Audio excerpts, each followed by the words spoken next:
Hello dear friends, स्वागत है आपका अपने YouTube channel H D education पर। आज है 19 जुलाई 2024 और हम बात करेंगे रेगुलर की तरह आज के most important current affairs question के बारे में।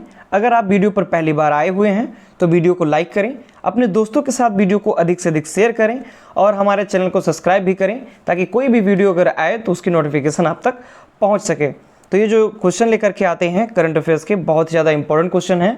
अगर आप किसी भी परीक्षा की तैयारी कर रहे हैं, किसी भी कम्पिटिटिव एग्जाम की तैयारी कर रहे हैं तो उनके लिए ये क्वेश्चन बहुत ही ज़्यादा महत्वपूर्ण होने वाले हैं। तो चलिए शुरू करते हैं अपने इस वीडियो को। तो सबसे पहले प्रश्न के साथ हम शुरुआत करते हैं और हमारा सबसे पहला प्रश्न है, हाल ही में नेल्सन मंडेला अंतर्राष्ट्रीय दिवस कब मनाया गया? मोस्ट इंपॉर्टेंट, बहुत सारी परीक्षाओं में पूछा गया है कि जो नेल्सन मंडेला अंतर्राष्ट्रीय दिवस है यह कब मनाया गया या यह कब मनाया जाता है।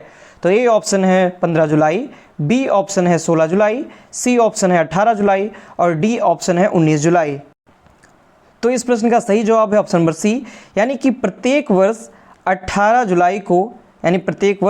जुलाई को नेल्सन मंडेला अंतर्राष्ट्रीय दिवस मनाया जाता है। आप यहाँ पे आर्टिकल भी देख सकते हैं, नेल्सन मंडेला इंटरनेशनल डे 2024 यानी 2024 में यह जो दिवस है यह मनाया गया हर साल या 18 जुलाई को जो नेल्सन मंडेला अंतर्राष्ट्रीय दिवस है यह मनाया जाता है।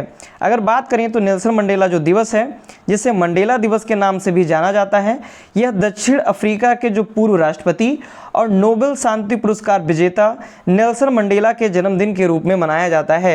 यानी कि इस दिन जो दक्षिण अफ्रीका के पूर्व राष्ट्रपति रह चुके थे नेल्सन मंडेला जी, और इनको नोबेल शांति पुरस्कार भी मिला था क्योंकि इन्होंने शांति के क्षेत्र में बहुत ही अतुलनीय कार्य किए, बहुत ही अच्छे कार्य इन्होंने किए हुए थे शांति के क्षेत्र में, जिस कारण इनको नोबेल शांति पुरस्कार भी मिला था। और इनके ही जन्म दिवस को नेल्सन मंडेला अंतर्राष्ट्रीय दिवस के रूप में मनाया जाता है। अब बढ़ेंगे हम अपने अगले प्रश्न की तरफ। तो हमारा अगला प्रश्न है, हाल ही में किसने विदेश सचिव के रूप में पदभार ग्रहण किया हुआ है? यानी कि विदेश सचिव कौन बना हुआ है? तो ए ऑप्शन है शिल्पा कुमारी, बी ऑप्शन है विक्रम मिस्री, सी ऑप्शन है अमित कुमार और डी ऑप्शन है संजीव बाल्यान। तो इस प्रश्न का सही जवाब है ऑप्शन नंबर बी, यानी कि जो विक्रम मिस्री हैं ये विदेश सचिव के रूप में इनको नियुक्त किया गया है। आप यहाँ पर आर्टिकल में देख सकते हैं, ये है मिस्री जी और इनको ही विदेश सचिव नियुक्त किया गया है। तो देश के नए विदेश सचिव विक्रम मिस्री ने अपना कार्यभार ग्रहण किया हुआ है, यानी कि इनको नियुक्ति प्रदान की गई है। तो जो विक्रम मिस्री जी हैं इन्होंने श्री विनय मोहन क्वात्रा का स्थान लिया है, यानी कि इससे पहले जो थे विदेश सचिव वो विनय मोहन क्वात्रा थे और उनके स्थान पर अब विक्रम मिस्री को अपॉइंट किया हुआ है। तो उनके सेवानिवृत्त होने के बाद जो विक्रम मिस्री हैं इनको उस स्थान पर नियुक्त किया गया है। अगर हम विक्रम मिस्री जी की बात करें तो ये अभी तक उपराष्ट्रीय सुरक्षा सलाहकार के पद पर थे और अब ये विदेश सचिव नियुक्त कर दिए गए हैं। इसके अलावा ये किस किस पद पर थे?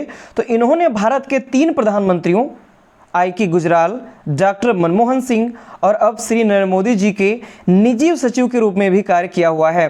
यानी कि ये 3 प्रधानमंत्रियों के साथ इनका के कार्यकाल में इन्होंने निजी सचिव के रूप में कार्य किया हुआ है। तो यानी कि बहुत ज़्यादा अनुभवी हैं और बहुत ही ज़्यादा बड़े बड़े पद पर ये रह भी चुके हैं, तो इनको अब विदेश सचिव नियुक्त कर दिया गया है। अब बढ़ेंगे हम अपने अगले प्रश्न की तरफ। तो हमारा अगला प्रश्न है, हाल ही में विंबलडन वीमेन सिंगल 2024 का खिताब किसने जीता? यानी कि अभी विंबलडन वीमेंस का आयोजन किया गया और इसमें वीमेन सिंगल का जो खिताब है वह किसने जीता हुआ है? तो ए ऑप्शन है वेनिस विलियम्स, बी ऑप्शन है सेरेना विलियम्स, सी ऑप्शन है बारबोरा क्रेजिकोवा और डी ऑप्शन है स्टेफी ग्रेफ। तो इस प्रश्न का सही जवाब है ऑप्शन नंबर सी, यानी कि जो बारबोरा क्रेजिकोवा है इन्होंने विंबलडन वीमेंस सिंगल 2024 का खिताब जीता हुआ है। आप यहाँ पे आर्टिकल में देख भी सकती हैं। तो चेक गणराज्य की रहने वाली हैं। तो चेक गणराज्य की बारबोरा क्रेजिकोवा इन्होंने 13 जुलाई 2024 को खेले गए 2024 के विंबलडन चैंपियनशिप के फाइनल में इटली की जैस्मिन पाओलिनी को हराकर अपना दूसरा ग्रैंड स्लैम एकल खिताब इन्होंने हासिल किया हुआ है। यानी कि उपविजेता कौन थी? तो उपविजेता थी इटली की जैस्मिन पाओलिनी और इनको हरा करके बारबोरा क्रेजिस्कोवा जो है वो यह खिताब जीती हुई हैं। अगर आगे बात करें तो बारबोरा क्रेजिस्कोवा ने इससे पहले 2021 में फ्रेंच ओपन महिला एकल का खिताब जीता था और उसके बाद ये इनका दूसरा महिला एकल का ग्रैंड स्लैम का खिताब है, यानी कि अब तक ये सिंगल में केवल 2 ही खिताब जीती हुई हैं। सबसे पहला इन्होंने जीता था 2021 में फ्रेंच ओपन में और अब ये विंबलडन महिला का एकल का खिताब जीती हुई हैं। अगर आगे हम बात करें तो पुरुष एकल का खिताब किसने जीता है, तो पुरुष एकल का खिताब जीता है कार्लोस अल्कराज ने। ये स्पेन के रहने वाले हैं और इन्होंने हराया किसको है, इन्होंने नोवाक जोकोविच को हराया है, जो कि सर्बिया के रहने वाले हैं। और कौन सी ट्रॉफी है, ये ट्रॉफी है सज्जन एकल ट्रॉफी, यानी कि यह भी पुरुष एकल की ट्रॉफी है और इन्होंने ये जीता हुआ है। और नोवाक जोकोविच जो है ये उपविजेता हैं। महिला एकल की बात करें तो बारबोरा क्रेजिस्कोवा जो है चेक गणराज्य की ये विजेता हैं और उपविजेता हैं जैस्मिन पाओलिनी जो कि इटली की रहने वाली हैं। तो अगला क्वेश्चन है हमारा, हाल ही में किसने रिकॉर्ड चौथी बार यूरोपीय फुटबॉल चैंपियनशिप जीती हुई है, यानी कि 4th टाइम इन्होंने यूरोपीय फुटबॉल चैंपियनशिप जीती है। तो ए ऑप्शन है इटली, बी ऑप्शन है स्पेन, सी ऑप्शन है साउथ अफ्रीका और डी ऑप्शन है कनाडा। तो इस प्रश्न का सही जवाब है ऑप्शन नंबर बी, यानी कि जो स्पेन है, स्पेन ने चौथी बार यूरोपीय फुटबॉल चैंपियनशिप जीती हुई है। आगे अगर हम बात करें तो स्पेन ने फाइनल में इंग्लैंड को हराकर चौथी बार UEFA यूरो कप, यानी कि यूरोपीय फुटबॉल का जो ये टूर्नामेंट होता है इसको इन्होंने जीता हुआ है स्पेन ने। यूरो कप के 17वें संस्करण की जो मेज़बानी है यह 15 जून से 14 जुलाई तक 2024 तक जर्मनी द्वारा आयोजित की गई थी और इस 17वें यूरो कप में यूरोप की 24 टीमों ने भाग लिया था, यानी कि 2024 में यह आयोजित हुआ और इसमें 24 टीमों ने भाग भी लिया और यह 17वां यूरो कप है। और ये कहाँ आयोजित किया गया, तो ये जर्मनी में आयोजित किया गया। 2024 संस्करण से पहले स्पेन ने कौन कौन से जीते हुए हैं, तो इसने 1964 में जीता था, फिर 2008 में, उसके बाद 2012 में और अब जाकर के 2014 में इनकी चौथी बार इनका यह संस्करण है जो इन्होंने जीता हुआ है, स्पेन ने जीता हुआ है। अगर अगले पॉइंट की तरफ बढ़ें तो हमारा अगला क्वेश्चन है, हाल ही में IPS राजीव कुमार को किस राज्य का फिर से DGP नियुक्त कर दिया गया है, यानी कि IPS जो राजीव कुमार हैं इनको किस राज्य का DGP नियुक्त किया गया है। तो ए ऑप्शन है केरल, बी ऑप्शन है गुजरात, सी ऑप्शन है पश्चिम बंगाल और डी ऑप्शन है उत्तर प्रदेश। तो इस प्रश्न का सही जवाब है ऑप्शन नंबर सी, यानी कि पश्चिम बंगाल राज्य के एक बार फिर से IPS जो है राजीव कुमार इनको DGP नियुक्त कर दिया गया है। आप यहाँ पर देख सकते हैं आर्टिकल में, इधर पश्चिम बंगाल की मुख्यमंत्री ममता बनर्जी जी हैं और यहाँ पर ये राजीव कुमार हैं जो कि अब DGP नियुक्त किए गए हैं। तो Mamata Banerjee reinstate senior IPS officer Rajiv Kumar as West Bengal DGP, यानी इनको पश्चिम बंगाल राज्य का फिर से इनको DGP नियुक्त कर दिया गया है। आगे अगर हम बढ़ें तो आगे अगर हम बात करते हैं तो पश्चिम बंगाल सरकार ने 15 जुलाई को वरिष्ठ IPS अधिकारी राजीव कुमार को पश्चिम बंगाल के पुलिस महानिदेशक यानी कि DGP director general of police के रूप में पुनः नियुक्त किया गया है। मोस्ट इंपॉर्टेंट है UPP के लिए। UPP की परीक्षा की अगर कोई भी आप लोग तैयारी अगर कर रहे हैं UPP की, तो उसके लिए मोस्ट इंपॉर्टेंट है। इंपॉर्टेंट क्या है, एक तो ये नियुक्ति भी इंपॉर्टेंट है और दूसरी बात जो DGP है इसका जो फुल फॉर्म होता है डायरेक्टर जनरल ऑफ पुलिस, इसका भी फुल फॉर्म पूछे जाने की पूरी संभावना रहती है। आगे अगर हम बात करें तो जो संजय कुमार जी हैं, श्री कुमार संजय मुखर्जी का ये स्थान लेंगे, यानी कि इससे पहले जो नियुक्त थे वो कुमार संजय मुखर्जी थे, उनके स्थान पर अब राजीव कुमार को नियुक्त कर दिया गया है, जिन्हें हाल ही में संपन्न लोकसभा चुनाव के दौरान भारत निर्वाचन आयोग के निर्देश पर राज्य DGP के रूप में नियुक्त किया गया था, यानी राज्य DGP के रूप में इनको नियुक्त किया गया था कुमार संजय मुखर्जी को, और इन्हीं के स्थान पर अब राजीव कुमार को पुनः नियुक्त किया जाएगा। बढ़ते हैं अपने अगले प्रश्न की तरफ। तो हमारा अगला प्रश्न है, हाल ही में कौन संयुक्त राष्ट्र जलवायु निधि बोर्ड की मेजबानी करेगा, यानी कि ऐसा कौन सा देश है जो संयुक्त राष्ट्र जलवायु निधि बोर्ड की मेजबानी करेगा। तो ए ऑप्शन है इटली, बी ऑप्शन है अमेरिका, सी ऑप्शन है फिलीपींस और डी ऑप्शन है भारत। तो इस प्रश्न का सही जवाब है ऑप्शन नंबर सी, यानी कि फिलीपींस जो है वह संयुक्त राष्ट्र जलवायु निधि बोर्ड की मेजबानी करने वाला है। आप यहाँ पे देख भी सकते हैं, Philippines selected to host the board of the fund for responding to loss and damage, यानी कि इसकी मेजबानी करने वाला है फिलीपींस को संयुक्त राष्ट्र वार्ता द्वारा बनाए गए लॉस एंड डैमेज फंड के बोर्ड की मेजबानी के लिए भी इनको चुना गया है। बात करें तो ग्लोबल वार्मिंग जो होती है, आप सभी लोग जानते हैं ग्लोबल वार्मिंग जो होती है उसके प्रभाव से उबरने और पुनर्निर्माण के लिए देशों को वित्तीय सहायता प्रदान करने की एक दिशा में यह एक और कदम है। यानी कि जिन जिन देशों में ग्लोबल वार्मिंग है और उस ग्लोबल वार्मिंग से बचने के लिए जो देश होते हैं वो जो कुछ भी सुविधाएं एकत्रित करते हैं, जो कुछ भी फैसिलिटीज़ देते हैं ताकि ग्लोबल वार्मिंग कम हो सके, उसके लिए देशों को जो वित्तीय सहायता प्रदान की जाती है उसके लिए यह एक कदम है, यह एक सराहनीय कार्य है। आया है फिलीपींस, तो चलिए फिलीपींस की स्थिति हम वर्ल्ड मैप में देखते हैं कि फिलीपींस कहाँ पर है। तो चलिए वर्ल्ड मैप की तरफ और हम वर्ल्ड मैप आपको घुमा करके लेके आते हैं। वर्ल्ड मैप में फिलीपींस की स्थिति जानने के लिए सबसे पहले हम आएंगे अपने प्यारे भारत की तरफ। तो ये हमारा अपना प्यारा भारत, और इससे जब हम इस साइड में आएंगे म्यांमार की तरफ, आप यहाँ पे देख सकते हैं ये यहाँ पर म्यांमार है, म्यांमार के बाद यहाँ पर थाईलैंड, थाईलैंड के बाद यहाँ पर कंबोडिया। तो ऐसे ही म्यांमार, थाईलैंड, कंबोडिया और वियतनाम, इन सबको पार करते हुए आएंगे तो यहाँ पे हमको ये मिलेगा देश फिलीपींस। आप यहाँ पे देख सकते हैं ये रेड कलर का जो डॉट है यही है फिलीपींस, और ये जो इसकी सीमाएं हैं चारों तरफ, यही ये जो देश है ये फिलीपींस है, जो कि छोटे छोटे द्वीपों में बटा हुआ है फिलीपींस। और इसकी जो राजधानी होती है वह होती है मनीला। इसकी जो राजधानी है क्या होती है? मनीला इसकी राजधानी होती है। और ये यहाँ पर फिलीपींस आप इसको देख सकते हैं।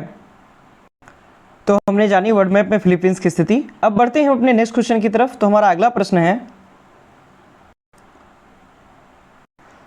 हाल ही में पेटीएम पेमेंट बैंक ने किसे अपने नए सीईओ के रूप में नियुक्त किया है? यानी कि जो पेटीएम पेमेंट बैंक है इसने अपना नया सीईओ नियुक्त किया हुआ है। तो किसको अपना नया सीईओ इन्होंने बनाया हुआ है?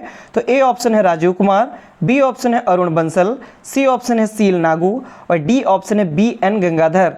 तो इस प्रश्न का सही जवाब है ऑप्शन नंबर बी, यानी कि जो अरुण बंसल हैं ये पेटीएम पेमेंट बैंक के नए सीईओ नियुक्त किए गए हैं। आगे अगर हम बात करें तो पेटीएम पेमेंट्स बैंक्स 197 कम्युनिकेशन यानी कि OCL की एक सहयोगी संस्था ने अरुण कुमार बंसल को अपने नए प्रबंध निदेशक यानी कि MD मैनेजिंग डायरेक्टर और मुख्य कार्यकारी अधिकारी यानी कि CEO चीफ एग्जीक्यूटिव ऑफिसर के रूप में अरुण कुमार बंसल को नियुक्त किया है। अगर अरुण कुमार बंसल की बात की जाए तो ये पूर्व IDBI बैंक के कार्यकारी निदेशक हैं। इन्होंने अपनी नियुक्ति के RBI की मंजूरी के बाद IDBI से इस्तीफा दे दिया है। यानी कि ये पहले IDBI बैंक के कार्यकारी निदेशक थे और जैसे ही RBI ने इनको मंजूरी दी कि अब ये पेटीएम पेमेंट बैंक के CEO और MD बन जाएंगे, तो इन्होंने वहाँ यानी कि IDBI बैंक से इन्होंने इस्तीफा दे दिया और वर्तमान में अब ये पेटीएम पेमेंट्स बैंक के MD और CEO के पद पर नियुक्त कर दिए गए हैं। अब बढ़ेंगे हम अपने अगले प्रश्न की तरफ। तो हमारा अगला प्रश्न है, हाल ही में जारी नीति आयोग के SDG यानी कि sustainable development goal India index 2023-24 में कौन शीर्ष पर रहा? यानी कि जो नीति आयोग है इसने एक इंडेक्स जारी किया SDG इंडिया इंडेक्स 2023-24 का। तो इसमें कौन सा जो राज्य है वो शीर्ष पर रहा?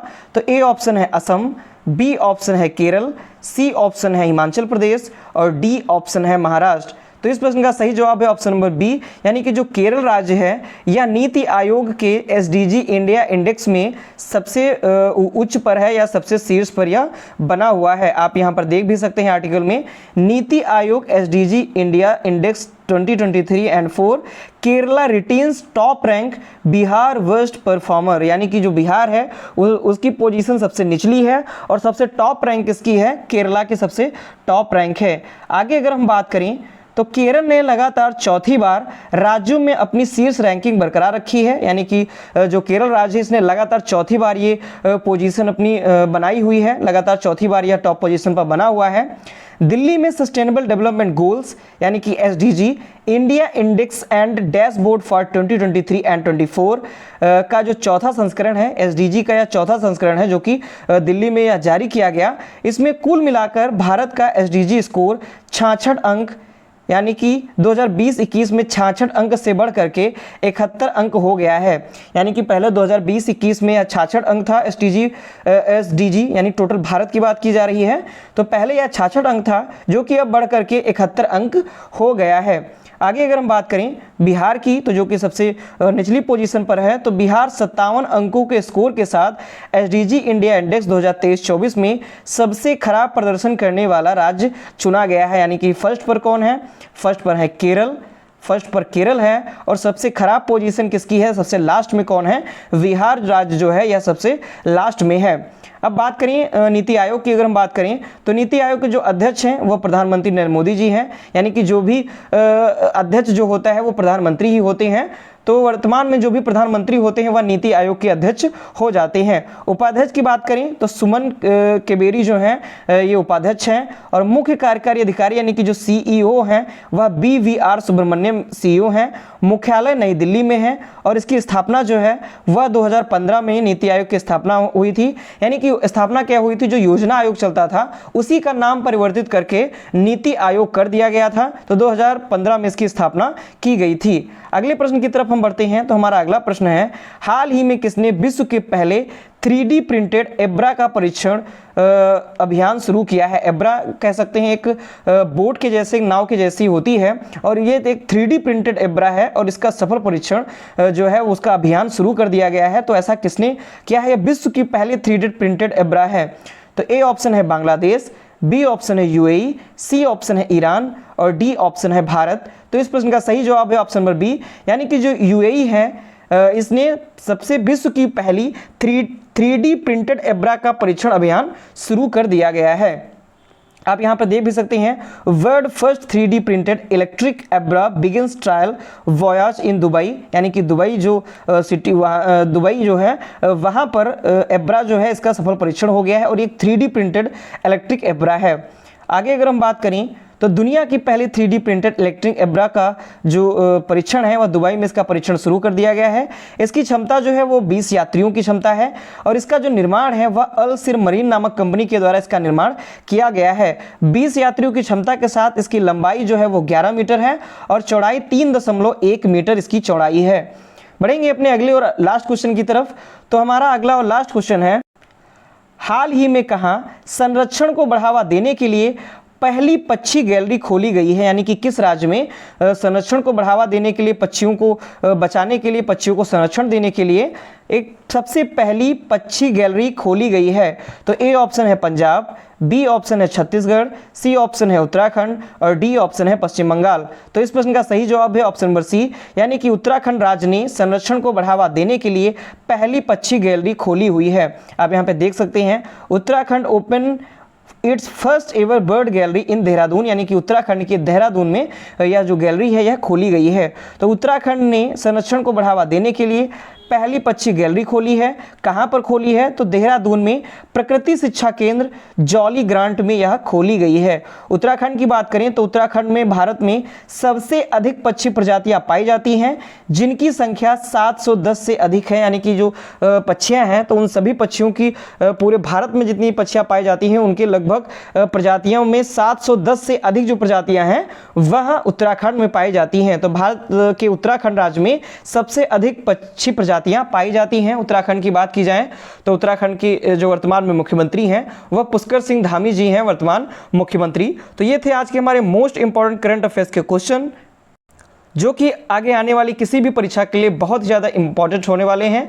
अगर आपको ये क्वेश्चन पसंद आए हैं, अगर आपको यह वीडियो पसंद आती है तो प्लीज़ वीडियो को लाइक करें, अपने दोस्तों के साथ अधिक से अधिक शेयर करें, और हमारे चैनल को सब्सक्राइब भी करें। धन्यवाद।